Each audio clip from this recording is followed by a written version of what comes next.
ইসলামী আন্দোলন বাংলাদেশ ঢাকা মহানগর কর্তৃক আয়োজিত আজকাল এই বর্তমান সরকারের মন্ত্রী নাস্তিক সে ইসলামকে ধ্বংস করার জন্য সমস্ত কিছু করতেছে এবং খুব হাঁটি হাঁটি পা করে এমন ভাবে সে মানুষ আজকাল 90 বছর মুসলমানদের ইমান আকীদার উপরে যে হারা দিয়েছে এই ধরনের নাস্তিক শক্তি আমরা জানতে চাই না। সাংবাদিক বন্ধুরা, আমার বিভিন্ন সরকারের গোয়েন্দা সংস্থা ভাইরা তো আছেন, NSI, DPSI, এসপি, সিআইডি, আপনাদের সবাইকে বলতে চাই মুসলমানদের আকীদা বিশ্বাস আল্লাহ রসুলকে দিয়া এইভাবে যেভাবে সেই শিক্ষা পাঠ করবে এবং শারীরিক শিক্ষার নামে সেক্সুয়াল শিক্ষা যেভাবে অমরবাদী শিশুদের দিচ্ছে।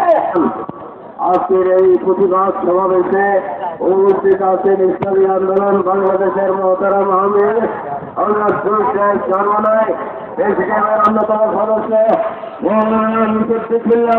সহ কেন্দ্রীয় মহানগর নেতৃবৃন্দ, সহযোগী সংগঠন সভার নেতৃবৃন্দ, আমরা পরিষ্কার এবং দায়িত্বহীন ভাষায়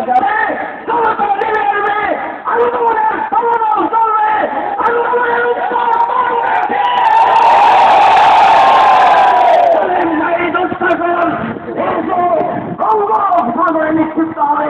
আপনাদের সকলকে ধন্যবাদ জানিয়ে বক্তব্য আজকের মতো এখানেই শেষ করছি। ধন্যবাদ। أعوذ بالله من الشيطان الرجيم بسم الله الرحمن الرحيم ولا تهنوا ولا تحزنوا وأنتم الأعلون إن كنتم مسلمين صدق الله العلي العظيم درود شريف صلى الله عليه وسلم। ইসলামী আন্দোলন বাংলাদেশ ঢাকা মহানগর শাখা কর্তৃক আয়োজিত আজকের বিক্ষোভ সমাবেশে সভাপতি বিভিন্ন পর্যায়ে দায়িত্বশীল। আজকের বিক্ষোভ সমাবেশ কেন? যে দেশের ভিতরে ৯৯ জনের মতো মুসলমান বসবাস করে, প্রথম শ্রেণী থেকে দ্বাদশ শ্রেণী পর্যন্ত প্রায় ১৯৩টা পত্র এবং পদ্য রয়েছে। এর ভিতরে প্রায় ৮১ জনের মতো হিন্দু লেখক আর ৫৯ জনের মতো নাস্তিকতাবাদ অর্থাৎ নাস্তিক লেখক আর ২৯% রয়েছে মুসলমান লেখক। আজকে ৯৩ লাখ মুসলমানের দেশ, সেখানে তো লক্ষ্য করছেন যে ইসলাম মুসলমানদের যে কথাগুলো নবীর পরিচয় সহ সব পাঠ্যপুস্তক থেকে উঠিয়ে দিয়ে সেখানে বসিয়ে দিয়েছে পাতা কিভাবে বলি দিতে হয়। আজকে দেশ দেবীর নামে জবাই করে কোরবানিতে সেটা বৈধ হবে, সহি হবে, এইটা শিকার হচ্ছে। এইভাবে নাস্তিকবাদ সেই বই আমাদেরকে ভয় দেখায়, সেই বই আমরা করব না। কোরআন কারীমের বিরুদ্ধে ডাইরেক্ট আঘাত। আমরা বিশেষ করে প্রধানমন্ত্রীকে লক্ষ্য করে বলব, ৯৩ জন মুসলমানের দেশ বাংলাদেশ, আপনারা এখন মুসলমান, শুনেছি আপনারা কি নামাজ পড়েন। আমার ধারণা অনুযায়ী মনে হয় আপনার এই শিক্ষা নীতি আপনার অবচরে রেখেই তারা এইটাকে বাস্তবায়নের চেষ্টা করছে।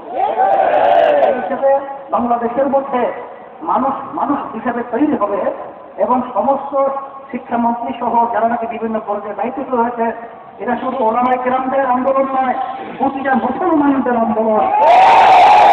সন্তানরা আজকে ধর্মবাদ হবে, হিন্দুত্ববাদ তৈরি হবে, আজকে পাতা বলি দেওয়া শিখবে, আর আল্লাহ রসুলের পরিচয় তাদেরকে ভুলিয়ে দেওয়া হবে, আর সেই শিক্ষা বাংলার জমিনের বিচার চলবে। এদের স্বাধীন থাকতে পারে না, এটা বিরাট ষড়যন্ত্র চলছে।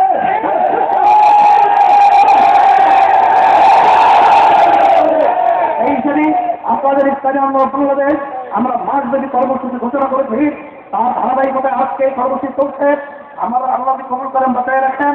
আমরা ১০ মে থেকে ১৬ মে পর্যন্ত ২৬ মে পর্যন্ত সারা বাংলাদেশের মানুষকে সচেতন করার জন্য আমরা আমাদের পক্ষ থেকে আজকে তারা শিক্ষানীতির ভিতরে কি কি ধারা বসিয়েছে সজাগ করে দেওয়ার জন্য আমরা আমাদের পক্ষ থেকে আহ্বান জানাবো।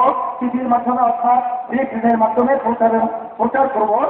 আর প্রধানমন্ত্রী জেলায় জেলায় ১২ তারিখে এখানে দেখেন নেই প্রশাসক বরাবর প্রতি জেলায় আমরা সরাসরি পেশ করবো ডিসি বরাবর। এরপরে প্রধানমন্ত্রীর কার্যালয় প্রধানমন্ত্রীর কাছে 16ই মে আমরা সোমবার জাতীয় প্রেস ক্লাবের সামনে স্মারকলিপি পেশ করবো। এরপর ওলামা মাসায়েখদেরকে নিয়ে আমরা কাজী বশির মিলায়তনে 21 মে আমরা শনিবার পরামর্শ করে সিদ্ধান্ত গ্রহণ করব। এরপরেও যদি পরিবর্তন না আসে আমরা ঘোষণা করছি আমরা 27শে মে ঐতিহাসিক শতাব্দী উদ্যানে আমরা জাতীয় মহাসমাবেশ করে এর বিরুদ্ধে অবস্থান তৈরি করব, পদক্ষেপ গ্রহণ করব। আল্লাহ রাব্বুল আলামিন আমাদের ঈমান মুসলমানদের দেশের অস্তিত্ব আল্লাহ রক্ষা করুক। এই আলোচনা শেষ করতে আল্লাহুম্মা আমিন। রব্বানা আতিনা ফিদ দুনিয়া হাসানাতাও ওয়া ফিল আখিরাতি হাসানাতাও ওয়া কিনা আযাবান নার।